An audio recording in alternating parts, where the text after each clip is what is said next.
Hi everyone, my name is Mia Lilly and I am a youth ambassador at the social enterprise Attentive, and today I'm joined by another youth ambassador, Laurel, and we're also joined by our mentor Montel, who's going to be teaching us about tactics today. So hand over to Montel. Hi, how are you two? I'm good, thank you. Good. Great. So you've been learning about openings, you've been learning about where they go to. I'm now going to teach you tactic, and we're going to start with the middle game. Okay. So the idea here is to be able to go over to a chessboard and learn how to read a chessboard. What is it actually telling you, and how you would move. So what I want you both to do, but starting off with Mia, is to analyze the board, tell me what you see, and how you think it may possibly be checkmate in 2 moves for white. You are playing white. Over to Mia. Okey-dokey. So what? So white is going to put black in checkmate, or other way around? No, yeah, white is going to put black in checkmate. Okay. Well, white has got all of its minor pieces out, so that's good. How many minor pieces does it have, and where are they? So it's both of its bishops are out from the bottom, and the knight is out, but one has been taken. Yeah. And the queen has travelled quite far as well. Yeah. But the king is being like defended pretty well as well. Great. And then what else do you have that you've not spoken about on the white? The rooks. Yes. One of them's got a pretty open channel towards the king. Great. With only one like pawn in the way. So I suppose if that pawn moves or gets taken in any way, then that gives that rook a really direct line up there. Excellent, good. And then what do you see with the black? Their defense is quite weak, I think. They've moved all of their pawns out, but they've got a bishop stuck in the corner where it's kind of useless. The queen is completely open, like exposed and not doing anything, and I don't think it's moved at all except for to the side once. And the king is pretty exposed as well, considering one of the white pawns is literally like right there, so their defense is pretty weak. Great, excellent. Laurel, what would you add to that? Yeah, just to add to the queen thing, I've noticed that the queen cannot move anywhere. The king, sorry, cannot move anywhere. So if it was to take the pawn, then that rook's got it. If it was to move to the left, then the queen's got it. And if it was to move to the right, then the pawn's got it. So there's nowhere that can go. And I think that might lead to something that where you could attack the king. Great, excellent. So what this is telling you that white can get black in checkmate in 2 moves. Mia, talk us through what you think those 2 moves might be. What would your first move be if you were white, and why? Let me think.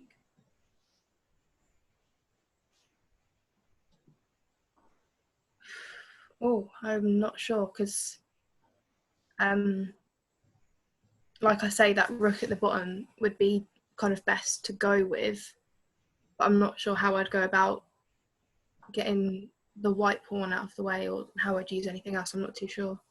Right, okay, Laurel. And Laurel, can you just come back a little bit? We can thank you there. I'm getting too into it, just getting close to the screen, staring at the chessboard. So I think maybe something to do with the knight. Get that more involved.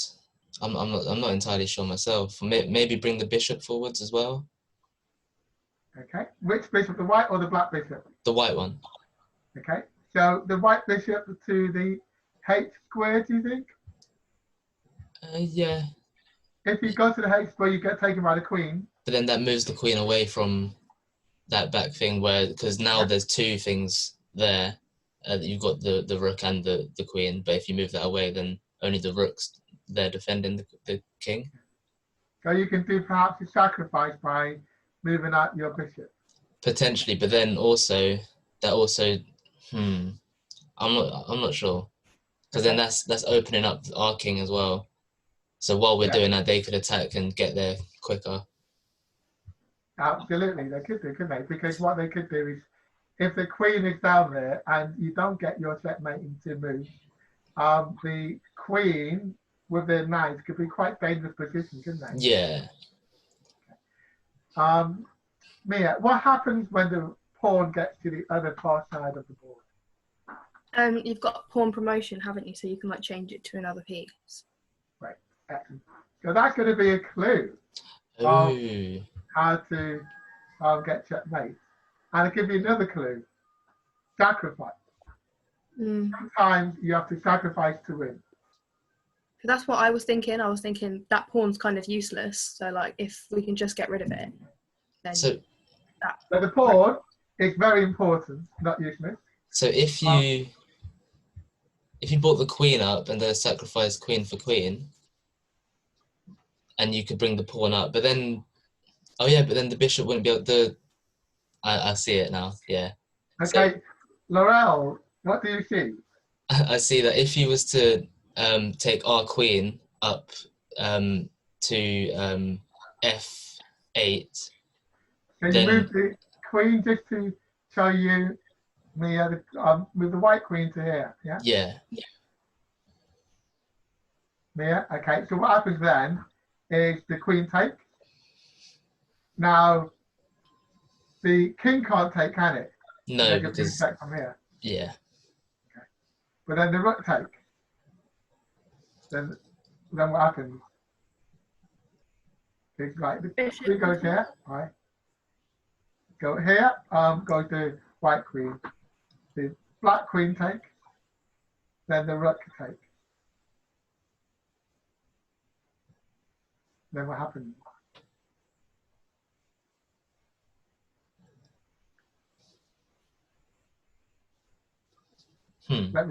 Let me show you.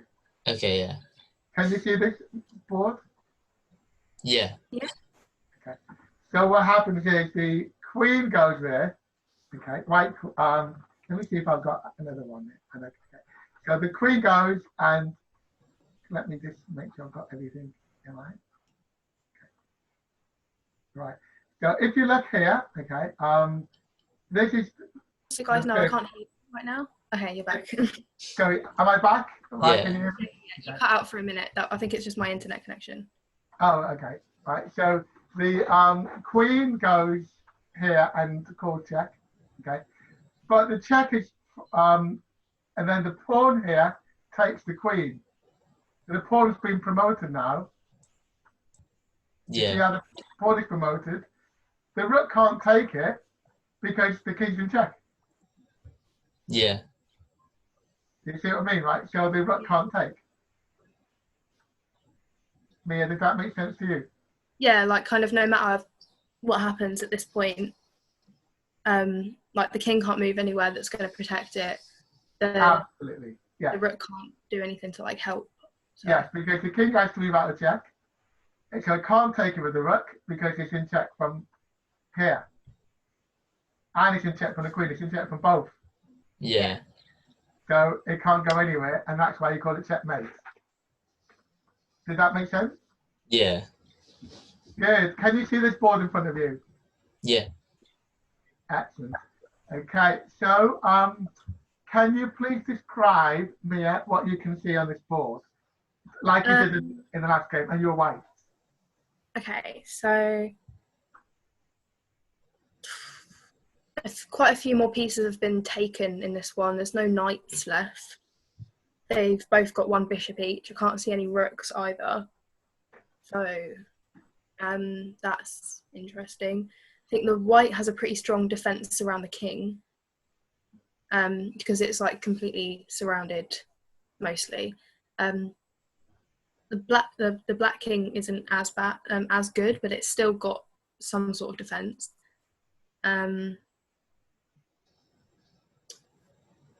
It's interesting. Right, no, that's a good analogy, a good account of it. Laurel, what would you add to that? I think both.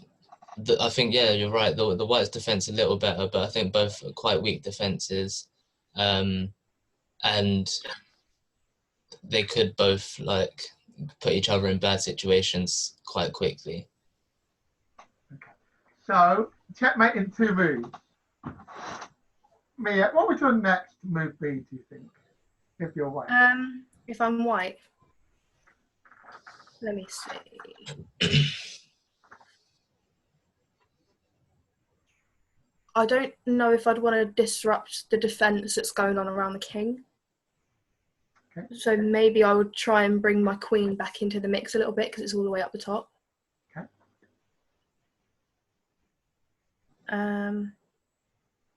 I mean, to be fair, the queen can go as far as it wants in any direction, right? Yeah. So would it be wise to just bring it all the way to the other side? Over Or- here? Yeah, To the or that put me in H8? a bad position. I don't know. That'd be good. Because then it's got direct line to the king. Yeah, that'd be a very good position. Okay. Yes. What do you think, Laura? Do you agree or not? Yeah, I think that would be a good position. Yeah.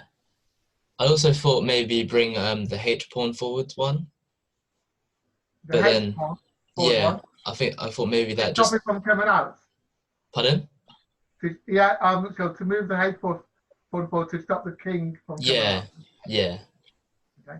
But then yeah, other than that, but both are I think are good moves. I think bringing the queen across would also be a good move. So if you brought the queen across, you force the king out here. But then it can move another place if you was to move that pawn. Whereas if you move the pawn forwards, but then that would just force the queen to go the other way. Maybe I don't know. I'm not sure.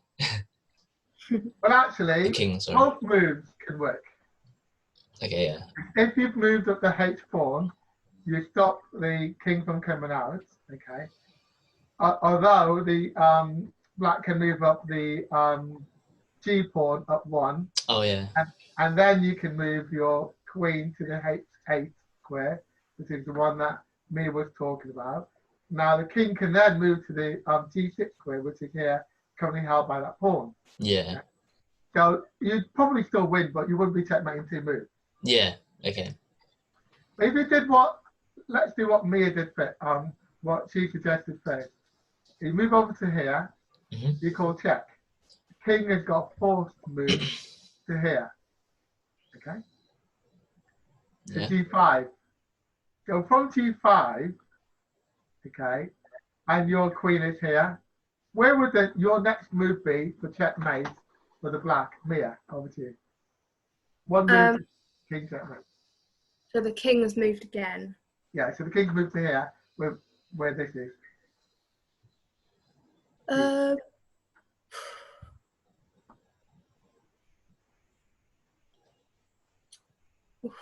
And your queen will be where you told it to go, over here. Yeah. I'm really not sure actually, because like you could follow it with the queen as much as you like, but eventually it might end up getting taken with a pawn, and it's not really worth the. Laura, what do you think? Well, it's on a black square, so the bishop can't do anything to like lock it somewhere. It could stop it from moving again, but it couldn't put it into checkmate. So I don't know. It would maybe. The only possible things that you could do is move either the pawns or the queen again, or the king again. No, the queen. Yeah, I was right the first time. The queen again another time. Yeah, but if you move the queen, you can probably move the queen to here to call check. But then it would just move again. Yeah, and move back to here, wouldn't it? Yeah, and then it would end up being a stalemate. Yeah. So you're right. You might get in the danger of giving your opponent a draw. Yeah. That's stalemate. So you mentioned about pawns. How could you win the game by moving your pawn? Mia. So the goal, as Laurel said, is to win it by moving the pawn. So that's correct. Which pawn? Oh. Don't they attack diagonally? Yes, but obviously they move forward to 2 here or 1 here, and the king is here, and they attack diagonally. So like you Could you move the H pawn up once, and then would it be able to attack, or would it have to be? So if you Right. move the H pawn at 1, the king can move down here onto this square, the G square. What about the F pawn? The F pawn is here. If you move that up 1, it wouldn't be No, that's attacking the it. G there. The F1's the one next to it that's down by the bishop. Here, Yeah. how many would you move that? If oh You can move the 2 or 1. yeah. What, and is the king in that little bit next to the Yeah, the bishop? king is here. So if you moved up 2, theoretically, could you? Yes, well done. So that would be, let me show you. That would look like this. Can you see that screen? Yeah. Yeah. So it would look like this. The king is here, your queen is over here, and you move the pawn up 2. And then where can the king go to now? It can't move, it can't take it, can it? No. Yeah. Because of this pawn. Can't move here because of this pawn. Can't move here because of this pawn. Can't go back because of the queen. Can't go back because of the queen. And it can't pluck the check from this. How did you find that, Mia? Did you find it useful? It was confusing, like trying to think about it, but once you get it, it all like kind of adds up in your head. You know what I mean? Like I wasn't Absolutely. Yeah. sure, but as soon as you get it, it's like it's painfully obvious, and then it's like, wow, why didn't I get that? But that's the whole point, isn't it, Laurel? Yeah. The whole point is to have the opportunity to think it through. And what happens when you're playing games is people don't often think 2 moves ahead, do they? No. But now you can see the importance of thinking 2 moves ahead, because it's a difference between winning a game, isn't it?